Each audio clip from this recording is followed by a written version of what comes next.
Hi, it's Aurélien. Non, je rigole. Ici, c'est Aurélien, fondateur du site anglais 5 minutes. Je suis actuellement à Durango, dans le Colorado. Regardez, je vous montre un petit peu parce que c'est magnifique. Si vous regardez, voilà, on a les montagnes derrière. Et en fait, là, derrière moi, je ne sais pas si on la voit, il y a un train. C'est une attraction à Durango. En fait, c'est un train de l'époque quoi qu'on peut prendre et aller jusqu'à Silverton. C'est écrit dessus. Donc, dans cette vidéo, je voulais vous parler un petit peu des faux amis en anglais. En fait, c'est les mots qui vous font penser que ça veut dire quelque chose et en fait, ça veut dire autre chose. Parce que ça, c'est souvent au début, c'est un petit peu trompeur. Il faut savoir qu'il y en a quelques-uns. Alors à l'écrit, il y en a beaucoup plus. Par exemple, pain à l'écrit, ça veut dire pain, ça veut dire douleur. Donc c'est pas du tout la même chose.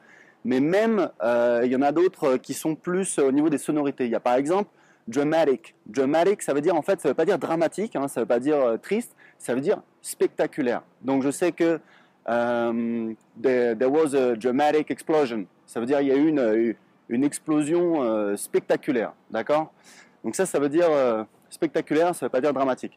Il y en a d'autres aussi, il y a également actually. Actually, on a l'impression que ça veut dire actuellement, en fait, ça veut dire en fait. Donc par exemple, vous allez dire actually, it wasn't that bad. Ça veut dire en fait, c'était pas si mal, vous voyez.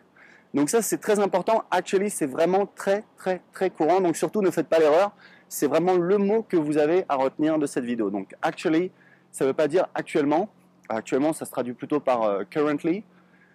Actually, ça veut dire en fait.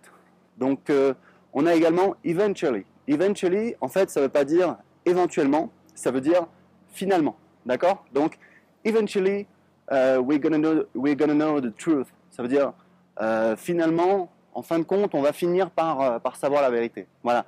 Donc, il y a quelques faux amis comme ça qu'il faut connaître. L'idée, c'est quand vous en spottez un, vous essayez de l'apprendre, de vous en rappeler. Essayez de le prendre comme un jeu. Voilà, c'est un petit peu ces faux amis qui essayent de vous tourner, de vous faire des erreurs. Donc voilà, notez-les bien. Et surtout, le plus important, c'est actually. C'est vraiment le plus important. Voilà, je vous fais profiter un petit peu de la vue pour vous motiver. Voilà. Apprendre l'anglais, ça vous permet également de voyager. Là, je suis actuellement à Durango, dans le Colorado. Donc, je vous souhaite une excellente journée. Ciao!